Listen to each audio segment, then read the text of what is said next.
So we're on a Thursday of the, second Thursday. We're a few days from reaching our third week of this project. And we're a little burned out. We are back in Wichita Falls, and we are getting ready to go look at the bus and do some very punch list item things, very simple maintenance. Check the fuel filters, check the air filters, check the tire pressure, adjust the brake slacks. You know, the kinds of things that you basically would do to get ready to get back on the road. The radiator shop did pretty much nothing in the 4 days that we were gone. The welding shop that was supposed to be welding some of the tanks and things like that, they had 2 of their welders out, hopefully not with COVID, and that put a delay on things. So we got them hopefully excited that they're going to get the radiator put back together. We can get it transferred over to the bus. We'll have to flush it 3 different times today. 1 time with Cascade, and then 2 times with fresh water before we put radiator fluid back in. And then hopefully between that and the auxiliary radiator that we're going to put on it and the new temperature gauge, we will have our climate, our temperature under control for the remainder of it, and we focus more on just maintaining things and less on trying to do big repair jobs like this. We will probably have to flush the fuel filters, change the fuel filters a couple times. We went out to a big truck stop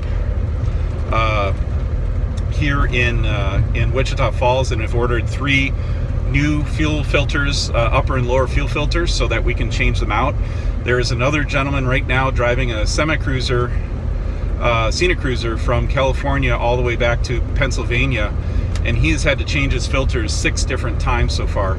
And I'm glad I read that thread, because it has me concerned. I only have 1 spare, and we really probably should have a number of them. And hopefully we can clean them out, you know, in other words, recycle them, that we don't have to keep throwing them away, because they are somewhat rare. They're not easy to just find. You have to wait a day usually to get them in stock.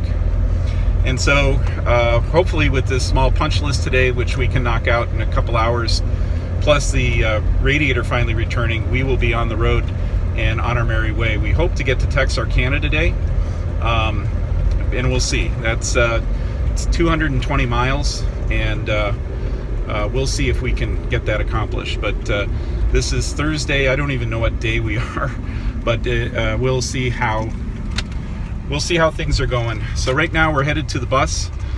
We did move it into a garage before we went up to Minnesota, and so we'll start working on the list. I'll probably run and get some parts that I know we need, and we will get back on our way. This is a fun adventure, but man, it's starting to get a little long, and both of us are getting a little antsy to actually do driving, not just fixing all the time. So the one problem that's concerning both of us is that they have torn this semi apart right in front of our bus, meaning we have to have this truck moved before we can leave, and it's pretty torn apart. So, you know, the plus side, we're in the shade. I just walked in and it's 22 degrees cooler. It's still a little hot in here, but it's not as hot as it is outside. This is hell.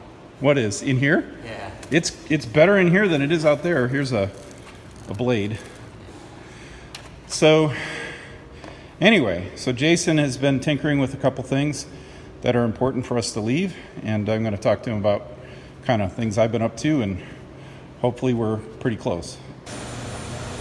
All right, we're here at Anderson's, who's been working on this basket case of a radiator for the last few days, and today this is pressure testing, right? Yeah. Yep. So this is the pressure tank. Yeah. Over there was where we cleaned it all up. And this thing probably wouldn't be going if we hadn't got that spare parts from that other radiator from Minnesota.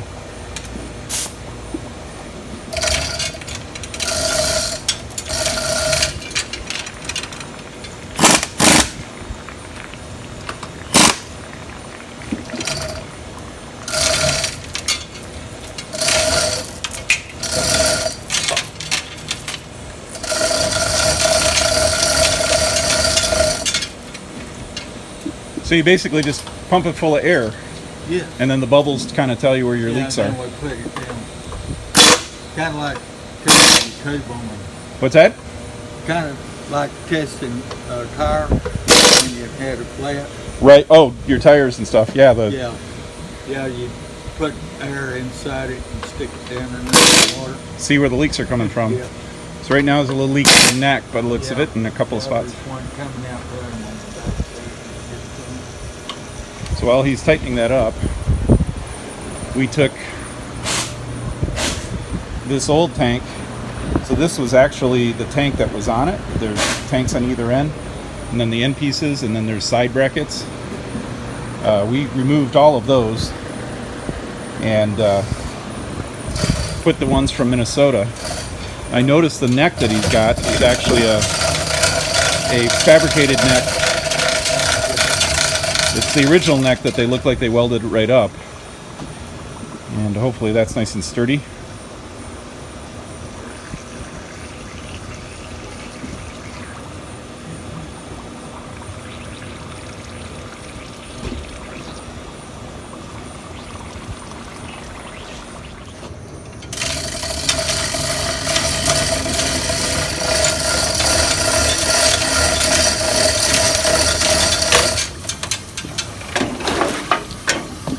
So we found part of the actual copper tube had a leak in it, and so now he is brazing the tube.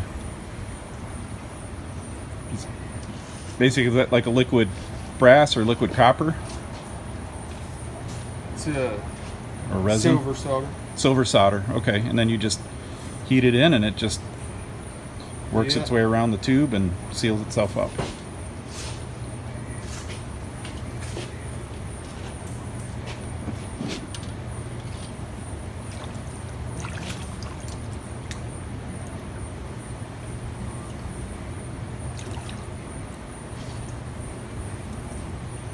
You know, most people don't have any idea what you guys do.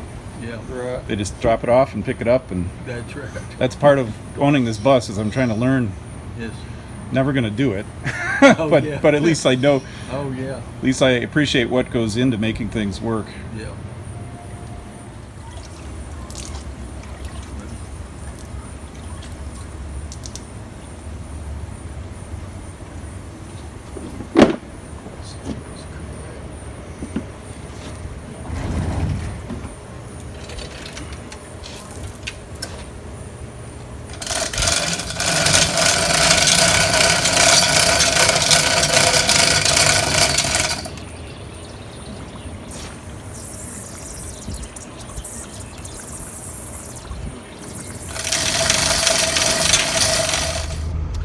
You know, watching Sonny and his grandson work on the radiator, it really gets you thinking, if I were in another city, would I be able to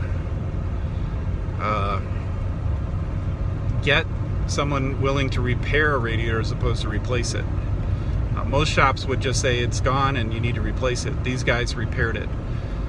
The cost is probably half to replace or repair versus replace it. Does it make it more or less stable? I don't know. I mean, it's a fragile instrument. They're definitely pressure testing it, as we saw. We're working all of the bugs out. Could it fail further down the road? Yeah, it could. So why don't I replace it? Well, for starters, it would take 3 weeks. And I just don't have 3 weeks to leave my bus here. Second, we would have to figure out how to retrofit it. In other words, it would be a pain to put it back in. This 2 hooks and it's right back into the bus, and we're cleaning it and on our way. It's got me thinking, we're stuck in Witichita Falls, but this is a great town. It's got a lot of industrial assets that you just don't find other places. The radiator shop that actually repairs radiators, you find a fabrication welding shop that can get things turned around pretty quick. And so it's a great place. They have a really good truck parts store. We were able to find our fuel filters. If I were back in Traverse City right now, our radiator shop just will only replace now. It does not have a hot tank anymore. It can't do those types of things. Same with the auto parts places. It'd be 4 days for us to get those fuel filters in, instead of calling and it's here the next day. So, being broken down here, is it going to be more expensive? Well, it is. I mean, I've got a hotel bill every night, and I've got to buy food, but we're buying groceries and eating groceries, and so I got to eat every day, so that's not any different than my normal life. You know, staying in a hotel for 4 days, you know, that is still less expensive than if I had to wait 2 weeks to have the whole radiator like rebuilt, or, you know, replaced with a new retrofit one. So you got to kind of look at how restoration works. It's expensive, you know. I mean, I'm melting my credit card, but I also set a budget, and so far I'm doing okay.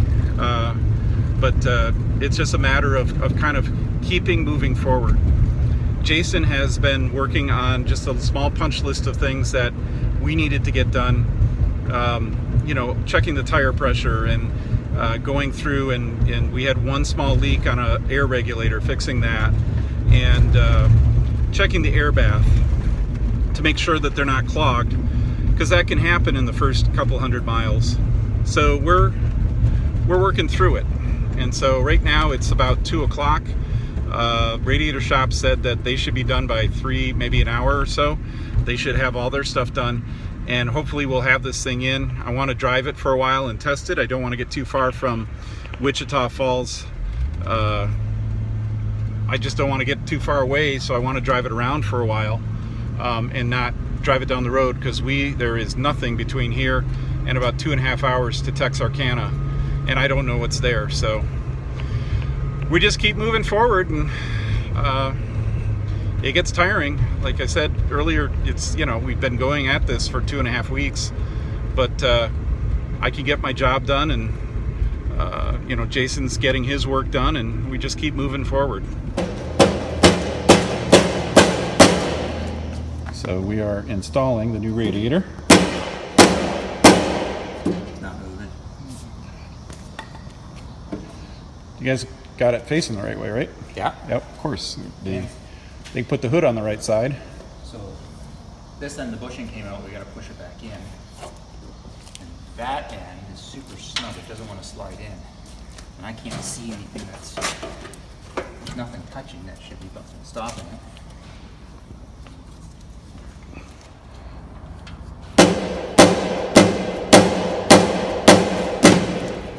Started to move there.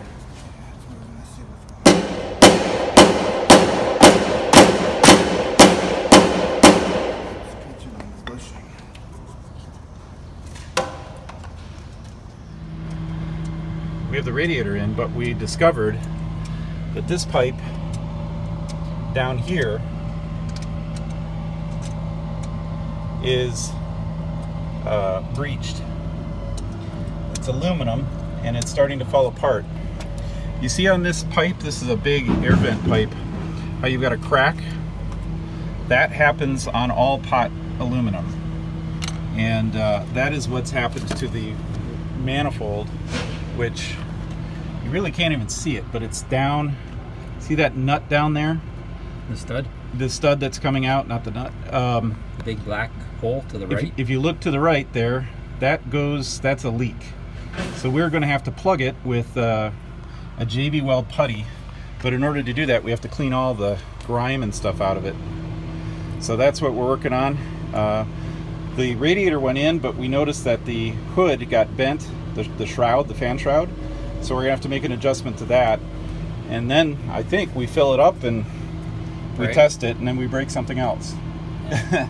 Anyway, we'll take it, but we're gonna put once we get the JB Weld putty on it, which is this stuff right over here. Once we get this on it, then we have to let it sit for a little bit. What's a bus rescue without JB Weld? Yeah. So this is actually the only other time we've used JB Weld is on the bottom. You see it right there. These are the breather tanks that hold oil. And here's another one. Those tanks had pinholes in them. And this is a slightly different kind. It's called steel. And it cures in about an hour. It turns rock hard. If you look at this, we did this a couple of weeks ago, and it's rock hard. It's an epoxy basically. And so we have to just jam it down there and then put the washer and the nut in and crank it down, and So Jason is looking a little salty. Ragged? Yes. Yeah. We just want to drive the thing. We don't want to keep sticking our head in the engine. Well, I want to count the miles, not the feet. Yeah, it's moved, what, 12 feet in the... No, we've got a good 50 feet out of the shop. Right down there, that bolt with the nut on it. We've packed it full of JB Weld down there. And it should have hardened. And so we're now ready to fill it with water and see what happens.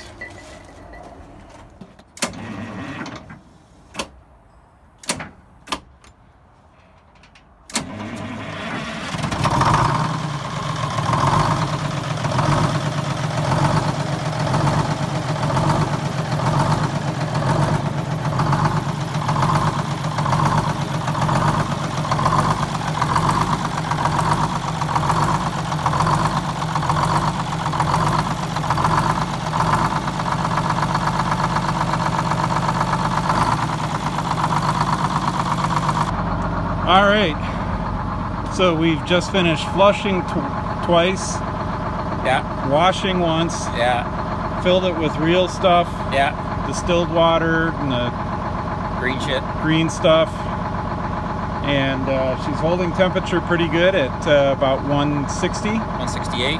Yeah, which is, I think, a little high at idle, but I don't know. Well, it's circulating through the rad. You can check the rad. Top of the rad's like 125, bottom of the rad's like 100, Yeah. and it's only like 135 at the cooler. So, and if you rev it up, it drops. It drops down to like 150. So you So can the see. thermostat so actually yeah, opens. it's Okay. circulating properly. So, So I guess the only thing left to do is drive it around for a while. yeah, let's do a few laps of the parking lot and check for leaks and Okay. hit the road.